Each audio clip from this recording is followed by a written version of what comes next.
Alright, so I'm gonna start off by apologizing because I'm sick and my voice is kind of cracked and whatnot.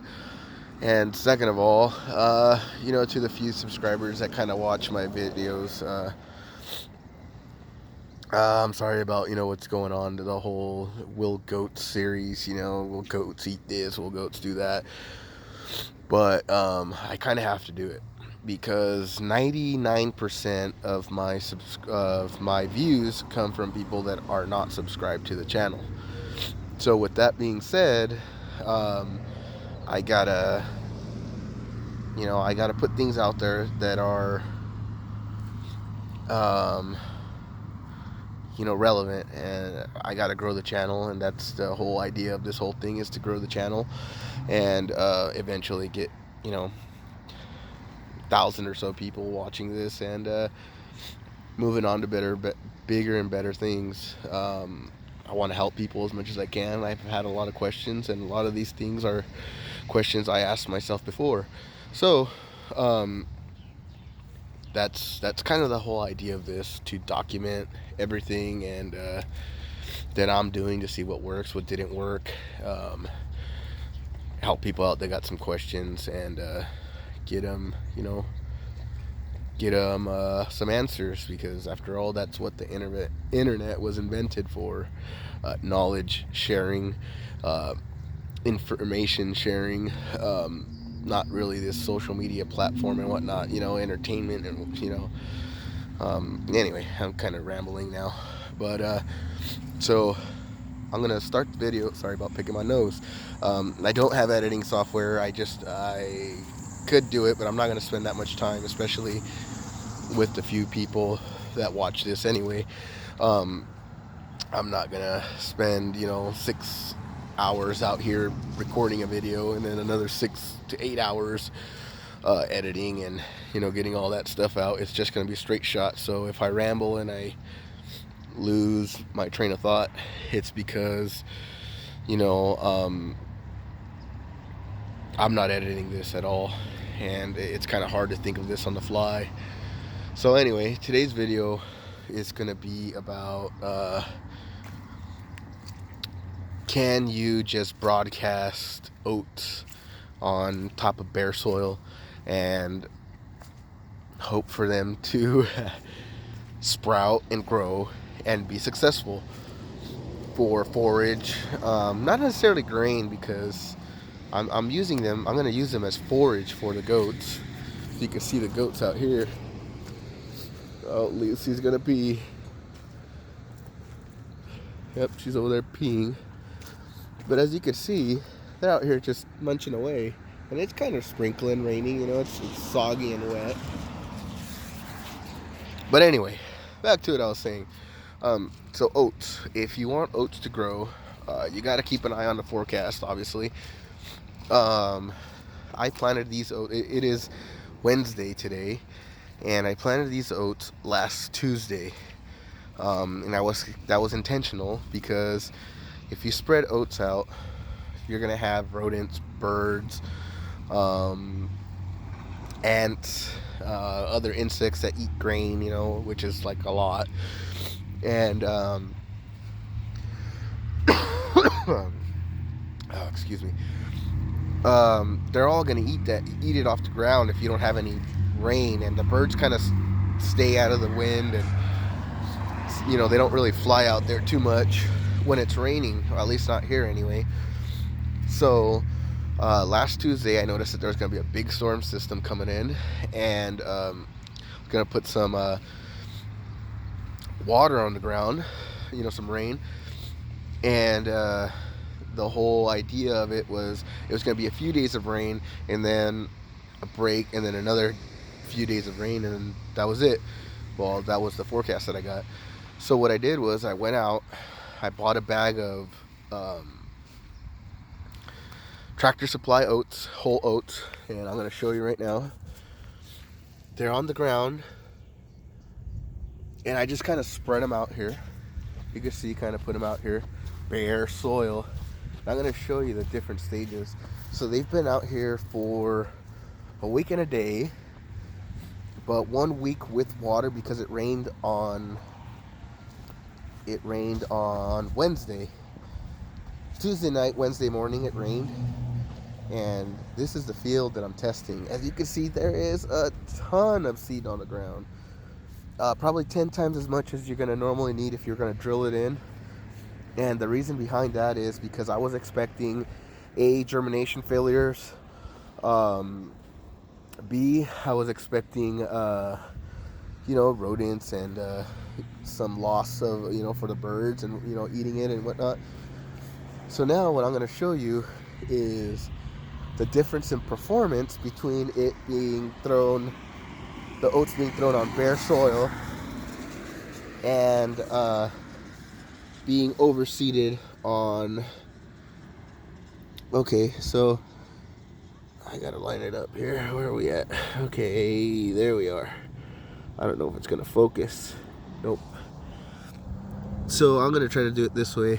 As you can see, they're swollen. Oh, my sinuses, I can't bend over.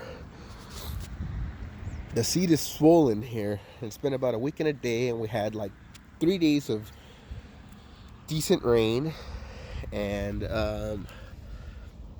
very few are starting to germinate. Like, you'll see that one right there. That has a little bit of a root growing out of it. And that's just with in bare soil, Over here's a little different because it's got a little bit of the stuff I mowed down right before. And you'll see that it's barely starting to germinate and sending out that little hairy root.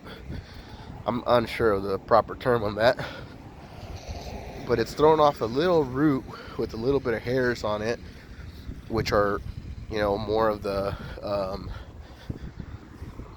roots that absorb nutrition. And I'm going to show you where would be the best area.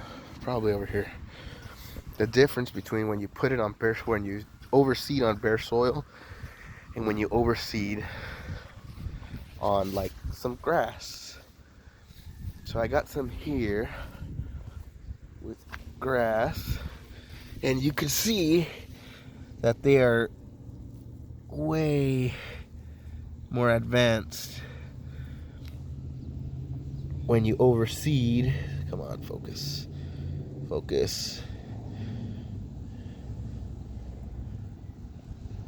You can see that root right there. It's got 2 roots already, and they're all pretty much like that in there. You can see them. I don't know if it's gonna show up. And the difference is the moisture content. When it's in the grass like that and overseeded into like mowed grass or even mowed weeds, it's not a big deal because it's going to outperform the weeds in the end. But if you, let's say you got a pasture or something, or even something like this where it's got a bunch of like dead grass already in there, it'll be fine because the seed will have more moisture for it to germinate, versus on top of the soil, it'll the performance drops because you don't have that moisture content because of the air. The moisture in the air is going to be lower on bare soil. And this is all going to be without disking or anything. I don't have any of that machinery, and plus you can't do it just in the setup that I have here. So the biggest, it's possible. You just have to look at your forecast or irrigate. I'm trying to take advantage of just rain, because that's cost effective. I don't have irrigation set up in that paddock. You can see here I have irrigation set up and it works fine. This is all mostly foxtail. But yeah, so you can throw some oats out onto the ground, and you can go ahead and have them germinate, and they'll go ahead and sprout, and they'll dig in. The roots will find a way. Life finds a way. Life always finds a way. And that's how they're seeded in this is a grain oat, but if it was like a wild oat or something like that, that's exactly what happens. Is it falls into like either bare soil, or it falls onto a bed of, you know, dried oat grass, or, you know, other competitive weeds, and it germinates. It doesn't need to be buried under. The performance will be better. Like you see the difference in the performance between the seed that's on top of the soil that's barely shooting out one little root versus the ones that are in the grass, then they're shooting out two large roots already. And once you get like 2 or 3 of those large roots, the plant starts absorbing moisture and nutrients from the soil itself. It's gonna grow, and it'll shoot off to blades of grass and whatnot. But anyways, so I guess that's one of the things I wanted to show, was that it is possible with irrigation and with the right weather conditions. So hopefully that answers some of your questions. Hopefully I wasn't too, you know, I don't know, just rambling. I hope I didn't bore you, but this is exactly some of the questions I had before I even did this, and I figured that was going to be the case. I figured the case was going to be the seed that's on top of the bare soil is not going to perform as well as a seed that's, you know, buried, or a seed that's in grass already, that's overseeded on a pasture or on grass, because I knew the moisture content was going to be different and the conditions were going to be more favorable in the grass, overseeded in grass versus overseeded on bare soil. But anyway, yeah, so that's it. Hope you enjoyed, and hope you like this kind of video, because I really like this type of video. I like making these type of videos because it seems like maybe I drop a little bit of knowledge and, you know, answer some questions.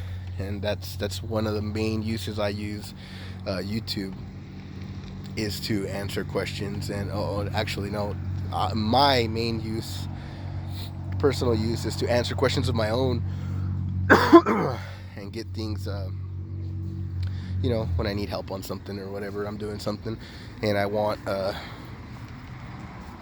know something, I go on YouTube. That's usually my go-to place. I'm a visual learner. So again, thanks for watching, and I'll see you next time.